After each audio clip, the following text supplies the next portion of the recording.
이번 분석을 시작하기에 앞서 투자 판단의 최종 책임은 투자자 본인에게 있다는 점을 명확히 말씀드립니다. 저희는 단순 참고용 정보나 분석을 제공할 뿐 특정 종목이나 섹터에 대해 매수나 매도를 절대 추천하는 것이 아닙니다. 안녕하세요. 오늘 저희와 함께 깊이 파헤쳐볼 주제는 바로 버크셔 해서웨이입니다. 네, 버크셔 해서웨이요. 마침 2025년 3분기 실적이 발표되었고 또 워렌 버핏 시대가 저물고 그렉 아벨 체제가 이제 본격적으로 시작되는 뭐랄까 그런 시점이잖아요. 맞습니다. 아주 중요한 변곡점이죠. 그래서 오늘 저희는 당신께서 제공해 주신 버크셔 해서웨이의 최근 실적 발표 내용, 그리고 또 전략 변화에 대한 심층 분석 자료들을 좀 바탕으로요. 현재 이 거대 기업의 건강 상태는 어떤지, 그리고 앞으로는 또 어떤 방향으로 나아갈지 이런 부분들을 좀 집중적으로 이야기 나눠보려고 합니다. 네, 좋습니다. 이번 분석의 목표는요. 버크셔가 맞이한 이 중요한 기로에서 정말 핵심이 뭔지, 그리고 당신께서 앞으로 어떤 점들을 좀 주목해야 할지 이런 것들을 명확하게 짚어드리는 데 있습니다. 네, 저도 오늘 그 부분들을 좀 명확하게 짚어드릴 수 있도록 노력하겠습니다. 버크셔 해서웨이는 지금 정말 흥미로운 지점에 서 있어요. 흥미로운 지점이요? 네, 왜냐하면 발표된 3분기 실적 숫자만 딱 놓고 보면 와, 이거 매우 견고한데 이렇게 보이거든요. 그렇죠. 숫자 자체는 좋아 보였어요. 그런데 시장의 반응은 오히려 좀 차갑다는 거죠. 회의적이라고 할까요? 네, 맞아요. 그게 좀 의아했어요. 그래서 오늘 저희는 바로 이 복잡한 상황을 여러 각도에서 한번 분석해 볼까 합니다. 좋습니다. 어떤 부분들을 주로 보게 될까요? 우선 버크셔의 핵심 중의 핵심이죠. 보험 사업. 이 보험 사업의 실제 건강 상태는 어떤지 좀 자세히 들여다볼 거고요. 네, 보험 중요하죠. 그리고 또 사상 최대로 쌓였다는 그 현금 보유고, 이게 도대체 뭘 의미하는 건지. 아, 그 현금 8,100억 달러라고 했죠? 어마어마하던데요? 네, 그 의미를 파헤쳐 보고요. 또 최근에 있었던 큰 움직임, 애플 지분 매각하고 반대로 옥시덴탈 페트롤륨, OXY라고 하죠. 그 OXY의 화학 사업 부문을 인수하기로 한 거. 네, 그 두 건이 아주 대비되면서 눈에 띄었어요. 이런 자본 배분 전략의 변화가 뭘 시사하는지. 그리고 마지막으로 또 빼놓을 수 없는 게 버크셔 해서웨이 에너지, BHE. 이 BHE를 둘러싼 새로운 규제 리스크 문제가 있습니다. 규제 리스크요? 네, 특히 One Big Beautiful Bill Act, 이걸 줄여서 OBBPA라고 부르는데 이 OBBPA 법안의 영향까지 좀 심층적으로 들여다보면서 이제 본격적으로 시작될 그렉 아벨 시대의 버크셔, 그 본질적인 가치를 한번 평가해 보겠습니다. 와, 정말 다뤄야 할 내용이 많네요. 기대됩니다. 그럼 먼저 그 역설적인 상황부터 좀 짚어볼까요? 3분기 실적 숫자 자체는 좋은데 시장 반응은 차갑다. 이거요. 네, 좋습니다. 실적부터 보면요. 영업이익이 13억 5천억 달러, 작년 같은 기간보다 33%나 늘었다고 하고요. 현금 보유액은 말씀하신 대로 3,810억 달러, 역대 최대치라고 합니다. 네, 숫자만 보면 정말 나무랄 데 없죠. 그렇죠. 이것만 보면 회사가 뭐 아주 잘 나가고 있구나 이렇게 생각할 수밖에 없는데, 그런데 주가는 왜 이렇게 힘을 못 쓰는 걸까요? 분석 자료를 보면 5월 고점 대비해서 10% 이상 하락했고, 심지어 S&P 500 지수하고 비교하면 30%포인트 이상 뒤처졌다고 하네요. 네, 맞습니다. 이 현상, 이걸 어떻게 받아들여야 할까요? 바로 그 점이 현재 버크셔를 둘러싼 가장 큰 질문이자 뭐랄까 핵심적인 역설이라고 할 수 있습니다. 역설이군요. 네, 말씀하신 대로 운영 실적 자체는 정말 탄탄합니다. 이건 뭐 부정할 수 없는 사실이고요. 어떻게 보면 그렉 아벨에게 넘겨줄 사업 기반이 아주 튼튼하게 잘 다져져 있다. 이런 증거로도 볼 수 있겠죠. 네, 그렇게 볼 수도 있겠네요. 하지만 시장은 특히 워렌 버핏이 연말에 CEO 자리에서 물러나겠다고 발표한 이후에요. 그동안 버핏이라는 존재 자체, 그 이름값에 부여했던 일종의 버핏 프리미엄 있잖아요. 아, 네, 버핏 프리미엄. 네, 이게 이제 사라지고 있다. 이렇게 판단하는 것 같습니다. 투자자들이 눈에 보이는 이 견고한 운영 성과라는 강점하고요.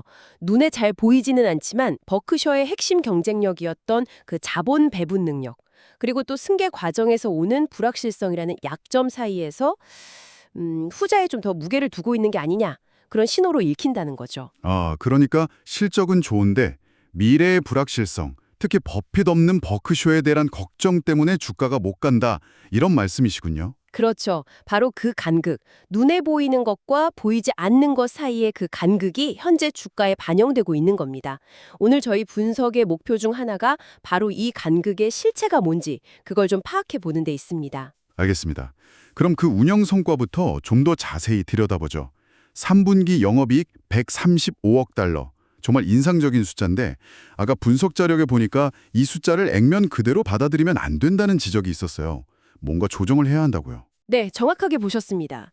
특히 버크셔처럼 여러 사업을 거느린 복합 기업의 재무제표를 볼 때는요, 항상 그 표면적인 숫자 너머를 좀 들여다볼 필요가 있습니다.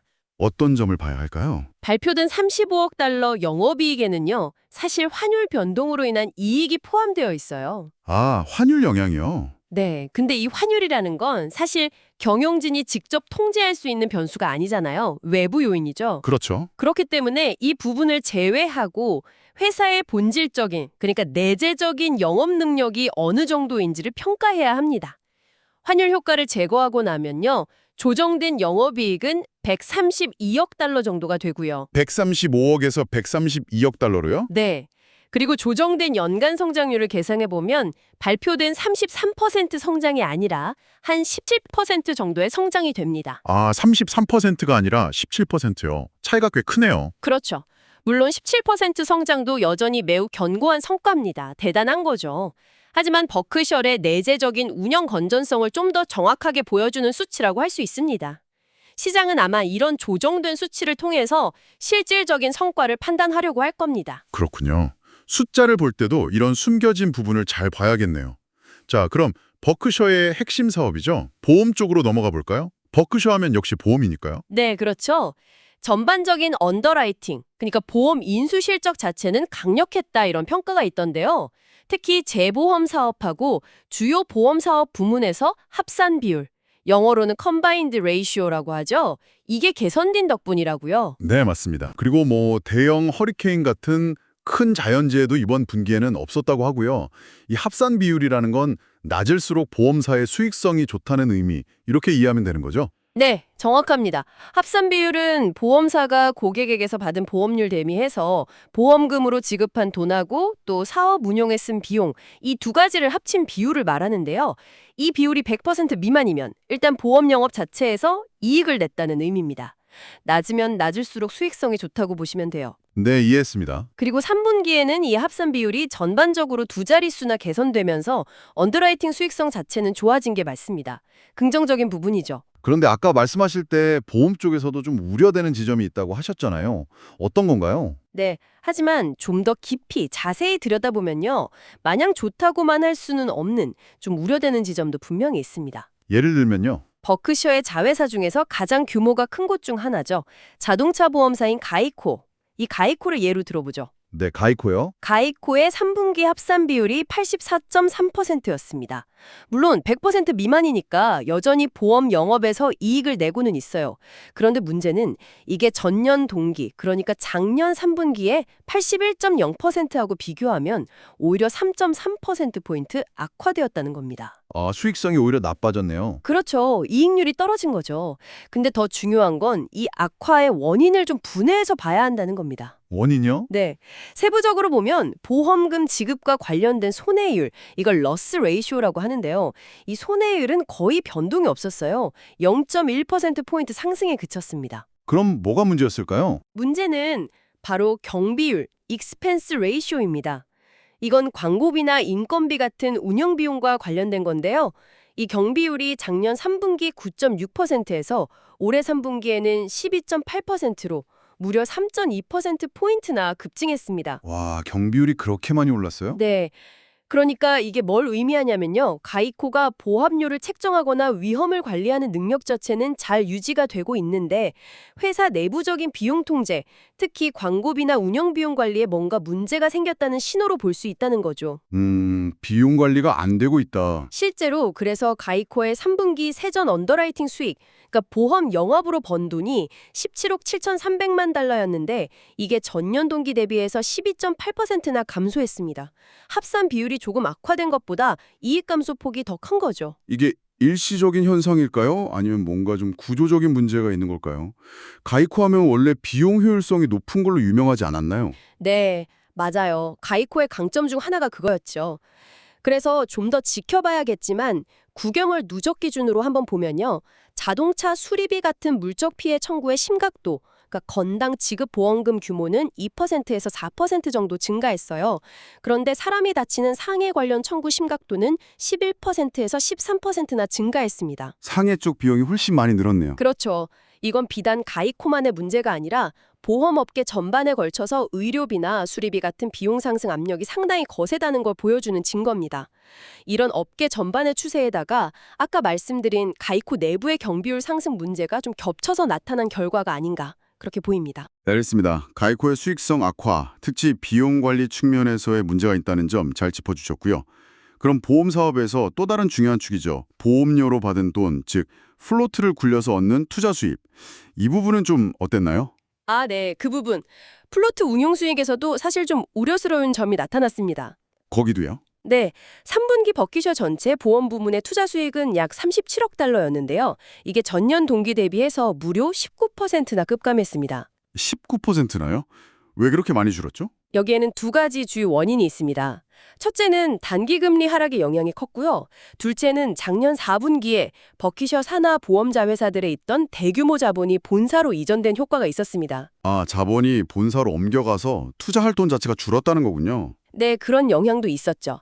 이 결과는 뭘 보여주냐면 버키셔의 핵심 가치 창출원 중 하나인 이 플로트 운용 수익이라는 게 금리 환경 변화에 상당히 민감하게 반응한다는 점을 아주 명확하게 보여주는 사례입니다. 금리 변동에 취약하다는 거네요. 그렇죠. 만약에 앞으로도 낮은 금리 환경이 계속 이어진다면 아무리 언더라이팅, 즉 보험 영업 자체에서 이익을 잘 낸다고 해도 이 플로트 투자 수익률 하락이 그 이익을 상당 부분 상쇄시키면서 보험 부문 전체의 수익성에는 좀 부담을 줄 수 있다는 거죠. 그러니까 보험 영업도 잘해야 하지만 금리 환경도 받쳐줘야 하고 자본 관리도 잘해야 하고 뭐 이런 거네요.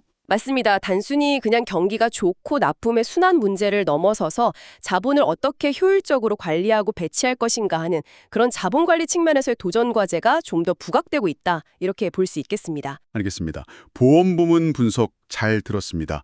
그럼 이제 비보험 사업 쪽은 어땠는지도 좀 살펴볼까요? 네, 그러시죠. 대표적인 게 BNSF 철도 사업이잖아요. 여기는 이익이 5% 늘면서 그래도 선방했다. 이런 평가가 있던데요. 네, BNSF는 비교적 안정적인 실적을 보여줬습니다. 5% 이익 증가는 뭐 나쁘지 않은 성과죠. 철도 사업 자체가 워낙 경기에 민감하긴 하지만 그래도 버크셔의 중요한 현금 창출원 역할을 잘 해주고 있다고 볼 수 있습니다. 반면에 제조 및 서비스 부문, 특히 소비자 관련 사업들은 좀 약세를 보였다고요. 네, 맞습니다. 특히 소비자와 직접적으로 관련된 사업들, 예를 들어 소매업이나 일부 제조업 분야에서는 거시경제 둔화의 영향을 좀 받는 모습이 나타났습니다. 그중에서도 특히 눈에 띄는 게 그 트럭 정류장 운영업체 있잖아요. 파일럿. 여기가 깜짝 손실을 기록했다는 점입니다. 분석 자료 보니까 작년 3분기에는 2억 1,700만 달러, 그러니까 2억 달러가 넘는 이익을 냈었는데 이번 분기에는 1,700만 달러 손실로 돌아섰다니 이건 좀 충격적인데요? 무슨 일이 있었던 걸까요? 네, 파일럿의 손실은 확실히 좀 주목해서 볼 필요가 있습니다. 왜죠? 단순히 그냥 요즘 경기가 안 좋아서 뭐 유가 변동이 심해서 이런 거시경제 둔화 탓으로만 돌리기에는 그 낙폭이 좀 크다는 거죠. 하긴 이익에서 손실로 돌아선 거니까요. 그리고 또 중요한 건 버크셔가 이 파일럿을 인수하는데 들인 돈이 약 13억 달러나 됩니다. 거금을 들여서 인수하는 회사인데 이렇게 갑자기 실적이 급격하게 악화되었다는 건 혹시 인수 후에 통합하는 과정에서 뭔가 운영 효율성에 문제가 생긴 건 아닌지, 혹은 이 사업 모델 자체에 우리가 미처 파악하지 못한 구조적인 취약점이 있는 건 아닌지, 이런 의심을 좀 하게 만듭니다. M&A 이후의 통합 문제일 수도 있다. 네, 그럴 가능성도 배제할 수 없죠. 특히 이 파일럿이 속한 사업 부문은요, 앞으로 버크셔를 이끌어갈 그렉 아벨이 버크셔의 비보험 운영 전반을 총괄하는 역할을 맡고 있다는 점에서 더욱 중요합니다. 아, 그렇죠. 아벨이 맡고 있는 쪽이죠. 네, 그렇기 때문에 이 파일럿의 사례는 앞으로 아벨 체제 하에서 진행될 새로운 M&A나 혹은 기존 사업들에 대한 내부 운영 관리에 있어서 좀 더 철저한 실사, 그리고 인수 후 통합, PMI 관리가 필요하다는 점을 시사하는 뭐랄까 하나의 경고 신호일 수도 있다. 이렇게 해석될 여지도 있습니다. 그렇군요. 파일럿의 부진이 단순히 일회성 이슈가 아닐 수도 있다는 점, 그리고 아벨의 운영 능력을 가늠해 볼 수 있는 사례라는 점 기억해 둬야겠네요. 네, 그렇습니다. 자, 그럼 이제 버크셔의 또 다른 핵심이죠. 자본 배분 전략 이야기로 한번 넘어가 보겠습니다. 앞서 언급됐던 사상 최대 규모의 현금 보유액 3,810억 달러. 조정 후 실질적인 현금성 자산만 해도 3,590억 달러에 달한다고 하니 정말 어마어마한 실탄, 영어로 드라이 파우더라고 하죠. 이걸 쌓아두고 있는 셈인데요. 네, 정말 엄청난 규모죠. 버크셔 역사상 최대 규모입니다. 그런데 정말 흥미로운 점은 워렌 버핏이 작년 5월 이후로는 자사주 매입을 딱 중단했다는 겁니다. 주가가 그 이후로 고점 대비 10% 이상 하락했는데도 말이죠. 왜 그랬을까요? 버핏은 원래 주가가 싸다고 생각하면 자사주 매입을 적극적으로 하는 걸로 유명하잖아요. 네, 맞아요. 그 점 때문에 버핏의 자사주 매입 중단 결정은 여러 가지 해석을 낳고 있습니다. 어떤 해석들이 있죠? 현재 버크셔의 주가 순자산 비율, PB 비율이라고 하죠. 이게 고점이었던 1.8배 수준에서 지금은 한 1.5배 수준까지 내려왔어요. 네, 1.5배. 그런데 격핏은 과거에 PB가 1.4배 수준일 때도 아주 공격적으로 자사주를 매입했던 전력이 있거든요. 1.4배에서도 샀는데 1.5배에서는 안 사고 있다. 그렇죠.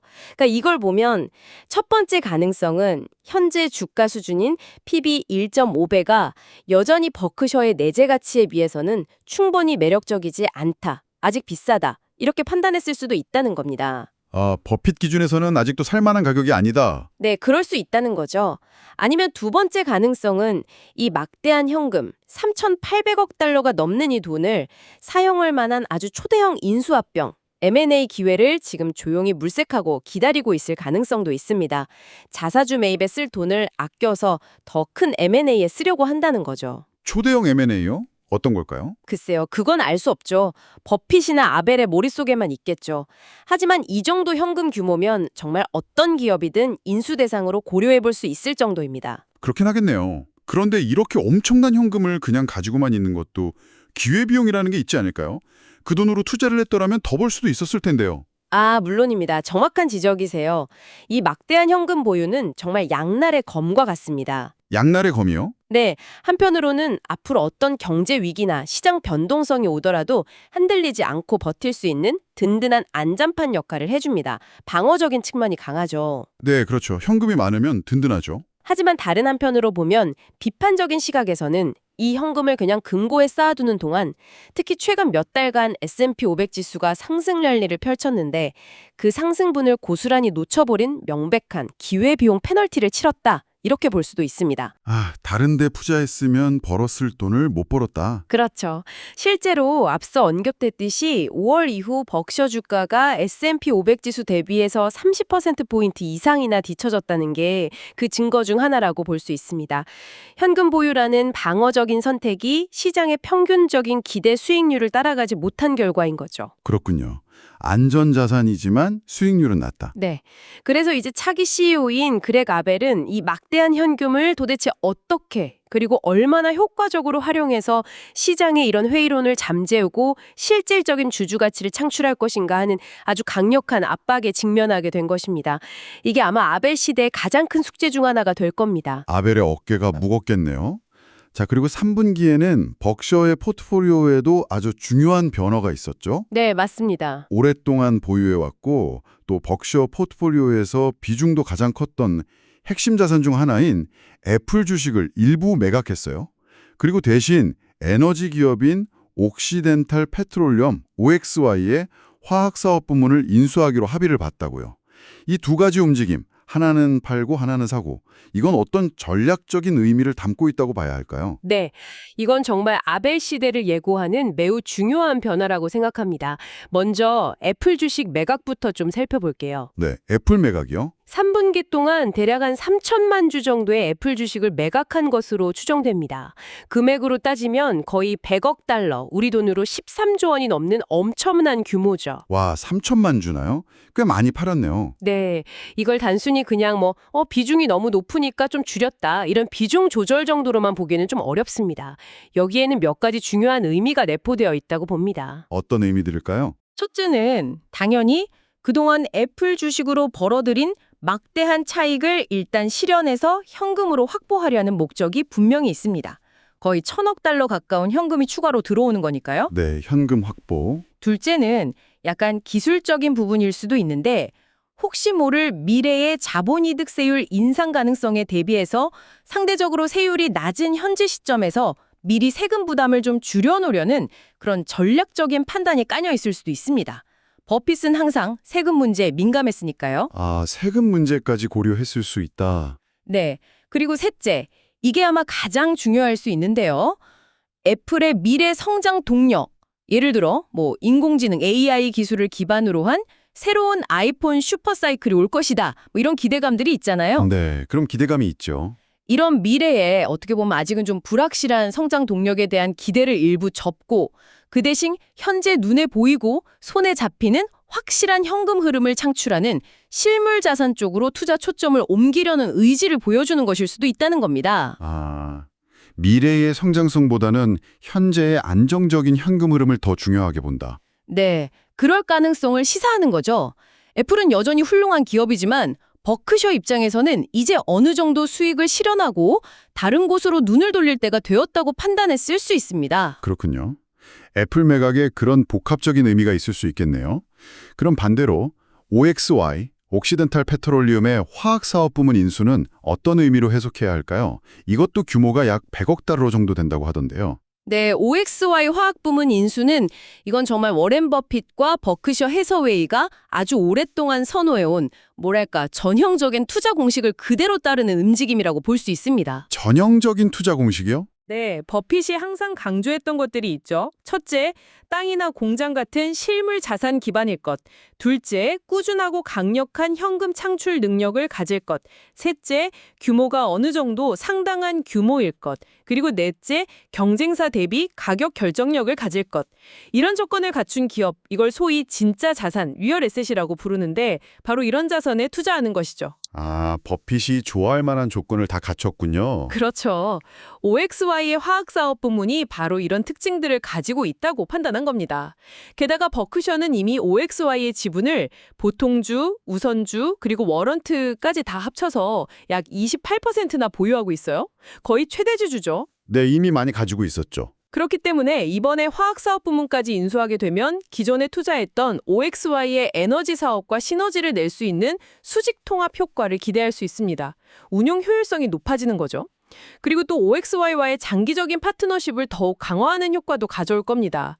여러모로 봤을 때 전략적으로 매우 잘 맞는 아주 적합성이 높은 딜이라고 평가할 수 있습니다. 그렇군요. OXY 인수는 버핏 스타일의 투자이고 또 기존 투자와의 시너지도 고려한 결정이다. 네, 맞습니다. 그렇다면 이 애플 매각과 OXY 인수를 하나의 흐름으로 놓고 보면 앞으로 그레가벨 시대의 버크셔, 그 투자 방향성에 대한 중요한 힌트를 얻을 수 있을 것 같은데요. 어떻습니까? 네, 저도 그렇게 생각합니다. 이 두 가지 결정은 거의 동시에 발표되면서 앞으로 그레가벨 체제 하에서 버크셔의 포트폴리오가 어떤 방향으로 재편될 것인지를 아주 명확하게 보여주는 시그널이라고 해석할 수 있습니다. 어떤 방향으로요? 요약하자면 이렇습니다. 첫째, 과거에 큰 수익을 안겨주었지만 이제는 성장성이 좀 둔화되었거나 혹은 버크셔의 핵심 역량과는 거리가 있는 비핵심 자산, 예를 들면 상장된 기술주나 성장주 같은 것들의 비중은 점진적으로 줄여나갈 가능성이 높다. 애플 같은 주식들이죠. 네. 그리고 둘째, 그렇게 해서 확보한 현금은 어디에 쓰느냐? 바로 그렉 아벨의 전문 분야, 그가 가장 잘하는 분야인 인프라, 에너지, 그리고 또 복잡한 규제 환경에 대한 깊은 이해가 필요한 그런 실물 자산들, 혹은 기존 사업과 운영 시너지가 크게 날 수 있는 비상장 기업 인수에 재투자하려는 전략적인 선호가 아주 뚜렷하게 드러난 것이라고 볼 수 있습니다. 아, 아벨의 전문 분야인 에너지, 인프라, 실물 자산 쪽으로 투자를 집중한다. 네, 그러니까 전체적인 흐름을 보면 상장 기술주 중심에서 비상장 실물 자산 및 인프라 중심으로 무게 중심이 이동하고 또 공개 시장에서 주식을 사고 파는 것보다는 대규모의 비공개 딜, 프라이빗 딜, 즉 M&A를 더 선호하는 경향으로 전환될 가능성을 시사하는 중요한 움직임이라고 해석할 수 있습니다. 그렇군요. 아벨 시대의 버크셔는 버핏 시대와는 좀 다른 색깔을 보여줄 수도 있겠네요. 투자 스타일 면에서요. 네, 그럴 가능성이 충분히 있습니다. 물론 기본적인 가치 투자 철학은 유지하겠지만 투자 대상이나 방식에서는 좀 변화가 있을 수 있겠죠. 알겠습니다. 자본 배분 전략의 변화, 아주 흥미로운 분석이었습니다. 그럼 이제 버크셔의 또 다른 중요한 축이죠. 에너지 사업, 버크셔 해서웨이 에너지, BH 이야기로 넘어가 보겠습니다. 네, BH. 이것도 아주 중요하죠. BH의 3분기 이익이 9% 감소했다고 하는데요. 앞서 잠깐 언급됐던 단기금리 하락 영향도 물론 있겠지만 이게 다가 아니고 새로운 규제 환경에 대한 불확실성도 큰 영향을 미쳤다고 분석 자료에 나와 있더라고요. 네, 맞습니다. BH의 실적 저하를 단순히 그냥 금리가 좀 떨어져서 그렇다 이렇게만 설명하기는 어렵습니다. 규제 환경 변화가 상당히 큰 변수로 작용하고 있습니다. BH 하면 미국에서 가장 큰 풍력발전 사업자 중 하나잖아요. 그래서 그동안 연방정부의 세액공제 혜택에 상당히 의존해왔다고 들었거든요. 네, 정확히 보셨습니다. BHE는 특히 그동안 바이든 행정부의 핵심 정책 중 하나였던 인플레이션 감축법, IRA라고 하죠. 이 IRA 등에 포함되어 있던 청정에너지 관련 여러 세액공제 혜택들을 발판 삼아서 성장을 해왔습니다. 그게 BHE 성장의 중요한 동력이었어요. 네, IRA 혜택이 컸죠. 그런데 최근에 바로 이 세액공제 구조 자체에 아주 큰 변화를 가져오는 법안이 통과되면서 불확실성이 매우 커진 상황입니다. 그게 바로 아까 말씀하신 One Big Beautiful Bill Act, 줄여서 OBBA라고 불리는 법안 때문이군요. 이게 2025년 초에 통과되었다고 하는데 구체적으로 BHE에게 어떤 영향을 미치는 건가요? 네, OBBA. 이 법안은 기존의 IRA에서 약속했던 여러 가지 청정에너지 관련 세액공제들의 규모를 상당 부분 축소하거나 아니면 적용 기간을 원래 예정보다 훨씬 앞당겨서 조기 종료시키는 내용을 담고 있습니다. 아, 혜택을 줄이거나 없애버린다. 그렇죠.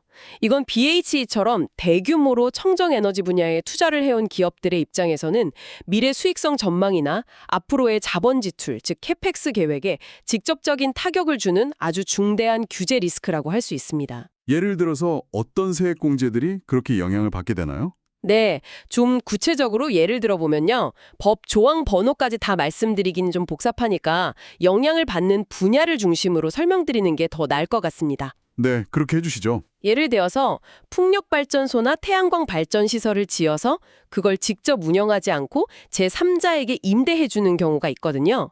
이런 경우에 받을 수 있었던 투자 세액공제, 클린 일렉트리시티 인베스트먼트 크레딧 48(2) 조항 관련은 이 OBBA 법안이 통과되자마자 즉시 종료되었습니다. 바로 없어져 버렸군요. 네.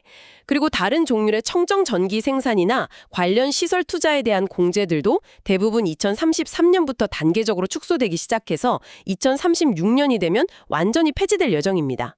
원래 IRA에서는 훨씬 더 길게 혜택을 주기로 했었거든요. 기간이 확 줄어버렸네요. 그렇죠. 뿐만 아니라 전기차 구매 보조금이나 관련 충전 인프라 설치에 대한 세금 혜택들 25E, 30D, 45W, 30C 조항 관련 역시 상당 부분이 2025년 말이나 2026년 중반까지로 조기 폐지됩니다. 전기차 관련 혜택도 줄어드는군요. 네, 그러니까 BHCRA 같은 회사들은 원래 IRA 법안을 믿고 향후 몇 년 혹은 몇십 년에 걸친 장기적인 투자 계획을 다 세워놨을 거 아니에요. 그렇죠. 대규모 투자는 장기 계획이 필수죠. 그런데 갑자기 중간에 이렇게 법이 바뀌어서 약속했던 세제 혜택이 줄어들거나 아예 없어져 버리면 기존에 세웠던 사업 계획의 경제성 자체가 완전히 흔들리게 되는 겁니다. 수익성 예측이 완전히 틀어지는 거죠. 와, 이건 정말 사업하는 입장에서는 황당하겠는데요. 네, 그렇죠. 특히 더 문제가 되는 건 일부 세력 공제 혜택 같은 경우에는 그걸 받으려면 프로젝트 건설을 아주 촉박하게 예를 들어 2026년 6월까지는 무조건 시작해야 하고 또 2027년 말까지는 상업운전을 완료해야만 혜택을 주겠다. 이런 식의 매우 타이트한 조기 종료 요건까지 붙어버렸다는 겁니다. 시간 제한까지 뒀군요. 네, 이러면 단순히 BHE뿐만 아니라 미국 내 청정에너지 산업 전반에 걸쳐서 향후 몇 년간은 투자 심리가 위축되고 또 프로젝트의 수익성도 저하될 가능성이 매우 큽니다. 산업 전체에 미치는 영향이 크겠네요. 그렇죠. 장기 프로젝트의 현재 가치, 즉 프레젠트 밸류를 계산할 때 미래에 받을 것으로 기대했던 세제 혜택 규모가 갑자기 줄어들거나 아예 사라져버리니까 이게 가치 평가의 직접적인 할인 요인, 디스카운트 팩터로 작용하게 되는 겁니다. 프로젝트의 가치가 뚝 떨어지는 거죠. 실제로 최근에 BHE의 일부 지분 거래 과정에서요. 평가액이 87억 달러에서 49억 달러 사이로 아주 큰 차이를 보이기도 했는데 이런 규제 불확실성이 그 평가액에 반영된 결과일 수도 있다는 분석도 있습니다. 평가액이 거의 반토막 날 수도 있을 정도로 불확실성이 크다는 거군요. 네, 그만큼 OBBB 법안의 파급력이 크다는 의미입니다. 이런 정말 어렵고 복잡한 규제 환경 변화 속에서 그렉 아벨의 역할이 더 중요해지겠군요. 마침 아벨이 원래 BHE의 CEO 출신이니까 이쪽 분야는 정말 전문가 중에 전문가이지 않습니까? 네, 그렇습니다. 바로 그 지점에서 그렉 아벨의 과거 경험과 전문성이 빛을 발할 수 있는 기회가 될 수 있습니다. 어떤 점에서요? 그는 BHE CAO로 재직하면서 유틸리티 산업, 그러니까 전력이나 가스 같은 공익사업의 독특한 경제 구조, 그리고 또 매우 복잡하게 얽혀있는 규제 환경에 대한 아주 깊은 이해를 바탕으로 회사를 성공적으로 이끌었던 경험이 있습니다.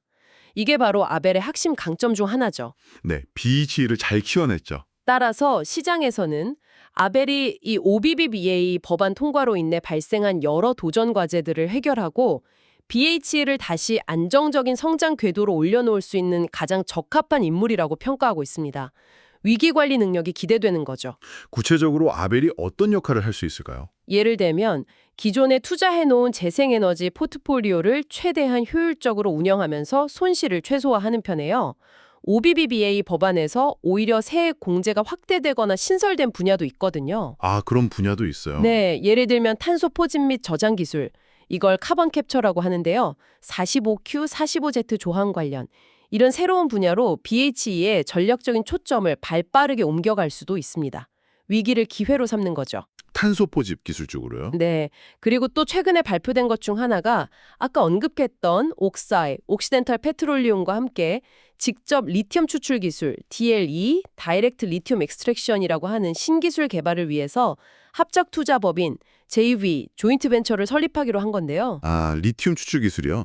전기차 배터리 때문에 중요하죠. 산에만 머무르지 않고 미래 에너지원을 핵심 소재인 리튬 확보나 관련 공급망 구축에도 전략적으로 참여하면서 동시에 이런 복잡한 규제 환경 변화나 기술적인 장벽들을 잘 헤쳐나가려는 그렉 아벨의 운영 능력과 미래 비전을 보여주는 좋은 사례라고 할 수 있습니다. 그렇군요.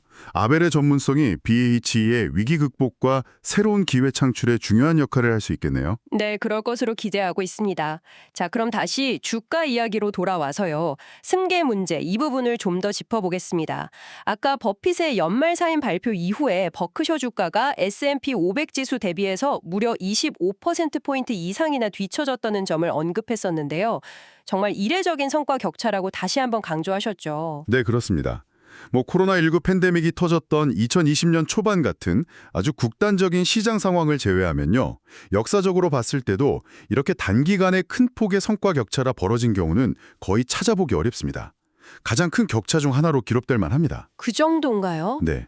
이건 뭘 의미하냐면 시장에 그동안 워렌 버핏이라는 인물의 리더십, 그리고 그의 거의 전설적인 자본 배분 능력에 부여했던 그 버핏 프리미엄이라는 것이 이제 정말로 실제로 빠르게 사라지고 있다는 것을 수치적으로 보여주는 아주 명백한 증거라고 할 수 있습니다. 프리미엄이 사라지고 있다. 네, 시장은 이제 버크셔 해서웨이라는 기업을 워렌 버핏이라는 한 개인의 후광이나 능력에 기댄 어떤 프리미엄 가치로 평가하기보다는 그냥 버크셔가 보유하고 있는 여러 개별 운영 자회사들, 예를 들어 보험, 철도, 에너지, 제조, 서비스 이런 자회사들의 가치를 각각 따로 계산해서 합산하고 Sum of the Parts, SOTP 방식, 거기에다가 이제 버핏이 떠나면서 생기는 승계에 따른 불확실성, 이걸 반영한 일종의 승계 할인율을 적용하기 시작했다. 이렇게 해석할 수 있습니다. 아, 이제 버핏 효과는 빼고 개별 사업 가치만 따져보는데 거기다 승계 리스크 할인까지 적용한다. 그렇죠.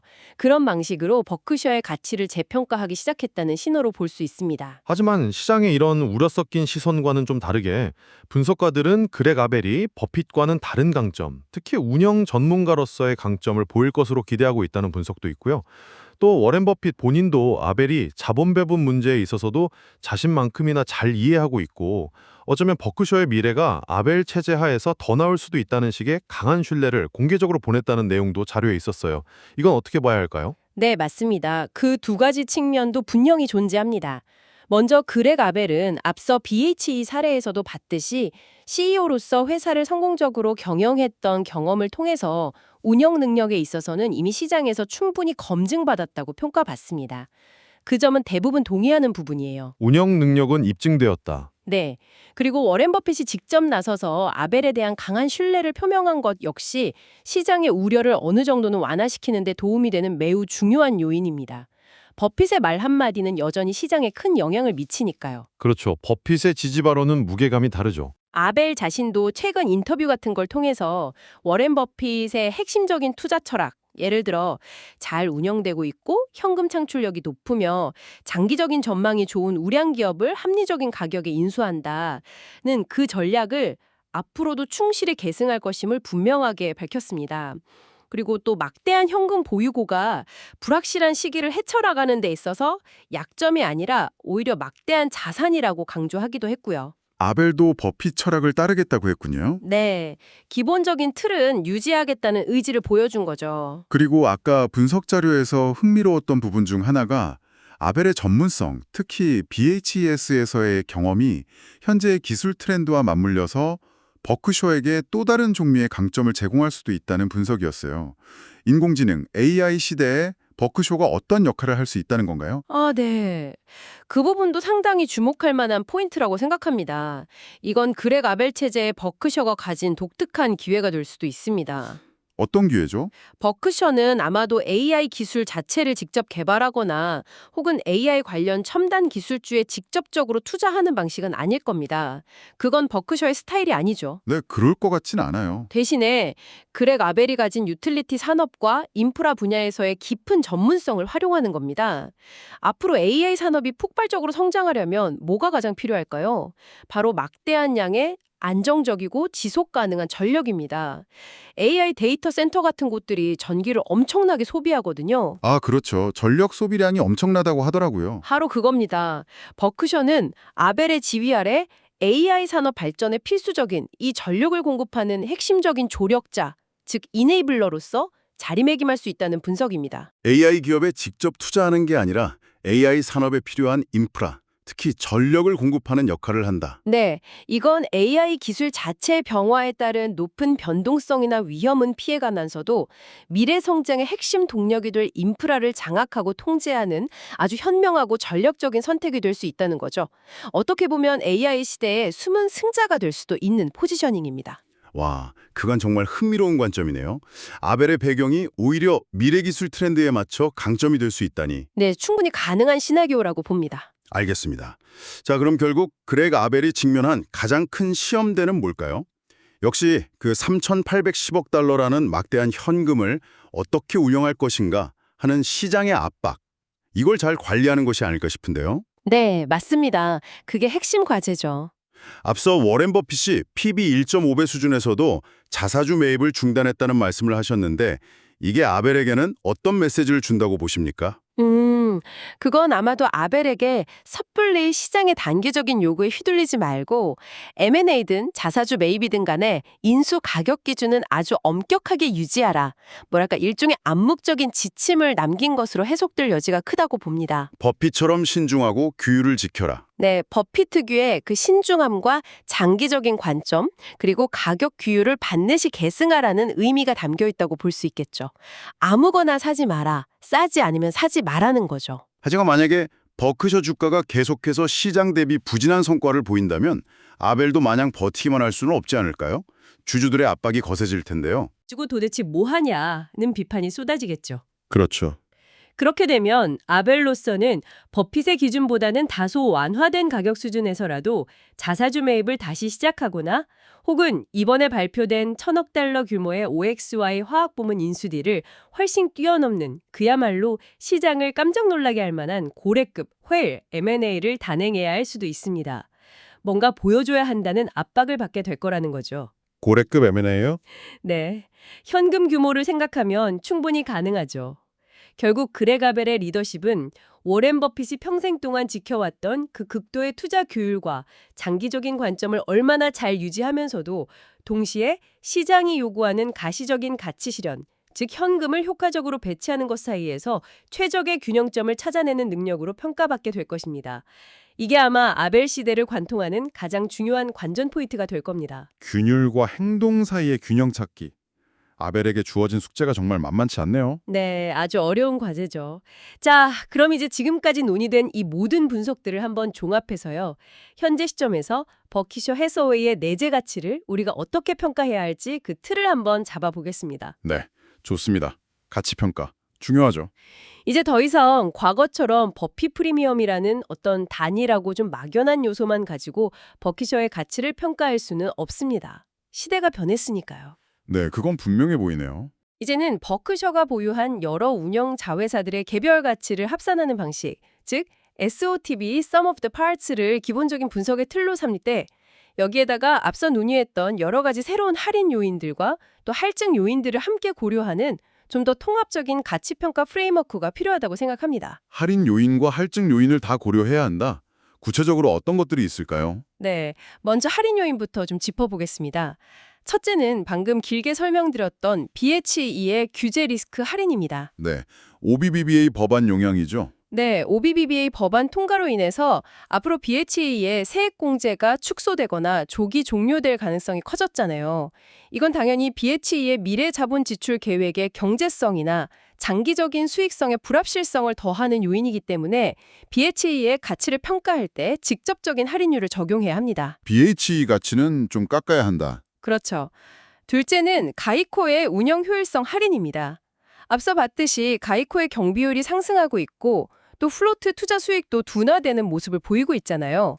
이건 앞으로도 가이코의 마진에 지속적인 압박을 줄 수 있는 가능성을 시사하기 때문에 이 부분 역시 가치 평가에 좀 보수적으로 반영해야 합니다. 가이코 마진 압박도 할인 요인이다. 네. 그리고 셋째는 역시 승계 리스크 할인입니다. 시장이 새로운 리더인 그렉 아벨 체제에 완전히 적응하고 또 그의 능력에 대한 신뢰를 확실히 보낼 때까지는 그 과도기 동안 버피 프리미엄이 침식되는 현상, 즉 S&P 500 지수 대비 뒤처지는 성과를 어떤 방식으로든 계량화해서 할인율로 적용하는 것이 합리적일 수 있습니다. 승계 리스크도 당분간은 할인 요인으로 작용한다. 네, 그럴 가능성이 높습니다.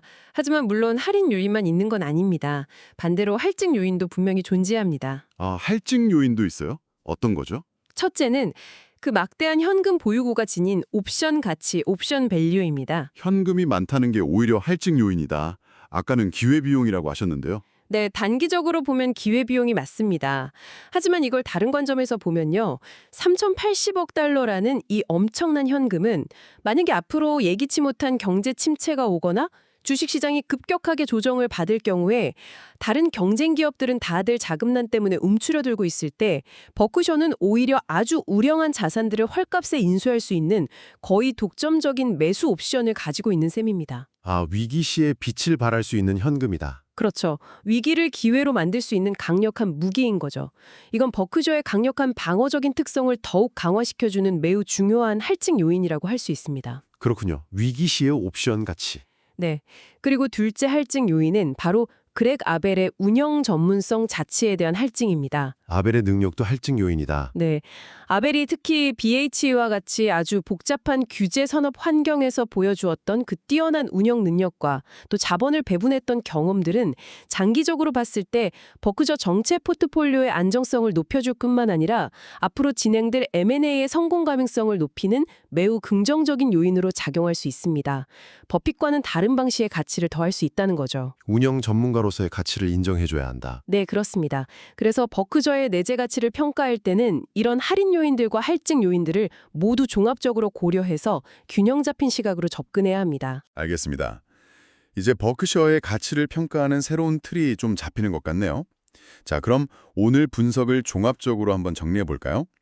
3분기 실적 발표를 통해서 본 버크셔 해서웨이는 운영적인 측면이나 재무적인 측면에서는 여전히 매우 훌륭한 상태다. 이건 확인이 된 것 같아요. 네, 그건 분명합니다. 하지만 그 이면을 들여다보면 이제 워렌 버핏이라는 거목이 물러나는 경영권 승계 시기와 맞물려서 여러 가지 구조적인 도전 과제들이 놓여있다. 이렇게 요약할 수 있을 것 같은데요. 예를 들면 막대한 현금을 어떻게 운용할 것인가에 대한 시장의 압박이라든지 또 OABBBA 법안 같은 규제 환경의 급격한 변화 같은 것들이요. 네, 정확한 요약입니다. 겉으로는 견고해 보이지만 속으로는 큰 변화와 도전에 직면해 있는 상황이죠. 그렇다면 앞으로 투자자로서 혹은 그냥 이 버크셔라는 거대 기업에 계속 관심을 가지고 지켜볼 사람으로서 우리는 무엇을 가장 중요하게 봐야 할까요? 핵심 포인트는 뭘까요? 네, 앞으로 버크셔를 지켜볼 때 저는 딱 두 가지 핵심 동인을 면밀하게 주시해야 한다고 생각합니다. 두 가지 핵심 동인이요? 네, 첫째는 자본 배분 기준의 엄격성을 과연 계속 유지할 것인가 하는 점입니다. 자본 배분 기준의 엄격성. 네, 그레가벨이 시장의 압박이나 주가 부진에도 불구하고 워렌 버핏이 그랬던 것처럼 PB 1.5배와 같은 아주 높은 가치평가 기준을 계속 고수할 것인지 아니면 주주들의 요구에 부응하기 위해서 자사주 매입을 좀 더 낮은 가격에서도 재개하거나 혹은 OXI 화학부문 인수 이상의 초대형 M&A를 통해서 그 3,810억 달러의 현금을 보다 적극적으로 시장에 배치할 것인지 이 선택이 단기적인 주가 방향과 아벨 체제에 대한 시장의 신뢰도를 결정짓는 매우 중요한 변수가 될 것입니다. 그리고 앞서 본 애플 매각과 OXI 인수는 아벨 시대의 포트포리오가 버핏 시대보다 좀 더 현금 흐름 중심의 실물 자산 쪽으로 재편될 가능성이 높다는 것을 시사하고 있고요. 첫 번째는 자본 배분 전략을 어떻게 가져갈 것인가? 네, 알겠습니다. 두 번째는 뭔가요? 두 번째는 BHA를 둘러싼 규제 리스크를 얼마나 잘 관리하고 동시에 인프라 분야에서 새로운 기회를 포착해내는가 하는 능력입니다. 규제 리스크 관리와 새로운 기회 포착 능력. 네, 그레가벨의 장기적인 가치 창출 능력은 당면 과제인 BHE가 직면한 OBBBA 법안 리스크를 얼마나 성공적으로 잘 헤쳐나가느냐에 1차적으로 달려있고요. 더 나아가서는 앞으로 AI 시대의 필수적인 전력 인프라나 혹은 그와 관련된 새로운 에너지 분야에서 투자 기회를 발굴해서 이걸 버크셔의 새로운 성장 동력으로 삼을 수 있느냐 하는 능력에 달려있다고 볼 수 있습니다. 이게 아벨의 진정한 시험대가 될 겁니다. 알겠습니다. 자본 배분 전략과 규제 리스크 관리 및 기회 포착 능력. 이 두 가지를 앞으로 유심히 지켜봐야겠군요. 네, 그렇습니다. 그래서 최종적으로 한번 요약을 해보자면요. 버크셔 해서웨이는 여전히 강력한 방어적인 특성, 그리고 다른 어떤 기업도 따라올 수 없는 압도적인 재무적인 유연성을 갖춘 정말 위대한 기업이면 틀림없습니다. 네, 그 점은 변함이 없죠. 하지만 이 중요한 승계 과도기 동안에 시장의 높은 기대치를 충족시키고 또 주주 가치를 제고하기 위해서는 내부적으로는 운영 효율성, 특히 계속 문제가 되고 있는 가이코 같은 자회사의 효율성을 다시 끌어올려야 하고요. 외부적으로는 그 막대한 현금 보유고를 활용해서 의미 있는 규모의 그러면서도 여전히 버핏의 규율을 잃지 않는 현명한 자본 배분 결정을 내려야 하는 그런 복합적인 과제를 안고 있습니다. 네, 과제가 많네요. 그렉 아벨의 이미 검증된 운영 전문성은 복잡한 규제 환경을 관리하는 데 있어서 분명한 이점을 제공할 겁니다.